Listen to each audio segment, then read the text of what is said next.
Hello guys, welcome back আমাদের আরেকটা নতুন ভিডিওতে। তো এই ভিডিওটি নিয়ে চলে এসেছি আমরা আবারও। তো গোপাল ভাঁড়ের আরো এরকম ফানি ভিডিও দেখার আগে অবশ্যই চ্যানেলটিকে সাবস্ক্রাইব করে বেল আইকনটি প্রেস করে দিন এবং এই ভিডিওটিতে অবশ্যই একটি লাইক করে দিন। ওকে গাইস, তো আর কিছু বলতে চাই না, ready and watch the full video.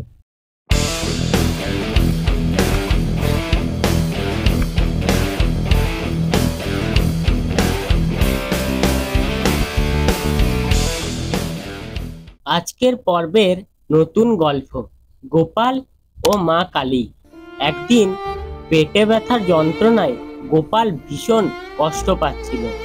সে এক ভীষণ যন্ত্রণায় অস্থির হয়ে সে রাজসভাতে শুয়ে পড়ে বলতে লাগলো, হে মা কালী, দোহাই তোমার, আমার পেটে ব্যথার যন্ত্রণা কমিয়ে দাও মা। এই যন্ত্রণা আর সহ্য করতে পারছি না। মাগো, আমার যন্ত্রণা ভালো করে দাও মা। আমি 7 দিনের মধ্যে তোমার কাছে জোড়া পাঁঠা বলি দেব। কিছুক্ষণ পরে গোপালের যন্ত্রণার উপমোষ ঘটল। সে উঠে বসে একটা পান খেয়ে বলল, পেটের যন্ত্রণা তো এমনিতেই কমে যেত, এতে আর মা কালীর কি কেরামতি কোথায়। তবে আর মা কালীর কাছে জোড়া পাঠা বলি দিতে হবে না। যাই হোক, আর কি করতে দেবো। গোপাল দিব্যি খোশ মেজাজে গল্প করতে লাগলো, কিন্তু আবার কিছুক্ষণ পরে ভীষণ যন্ত্রণা শুরু হলো।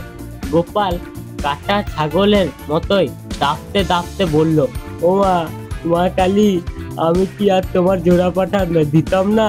আমি তো উপহাস করছিলাম।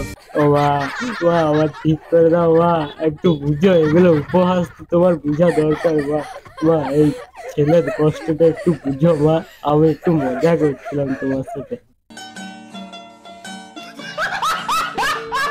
তো হ্যালো গাইজ, আজকের ভিডিওটি কেমন লাগলো অবশ্যই কমেন্ট করে জানাবে এবং আমাদের প্রিয় গোপাল ভাঁড়ের জন্য অবশ্যই চ্যানেলটিকে সাবস্ক্রাইব করে ভিডিওটিকে লাইক করে দিন এবং বেল আইকনটি প্রেস করে রাখুন।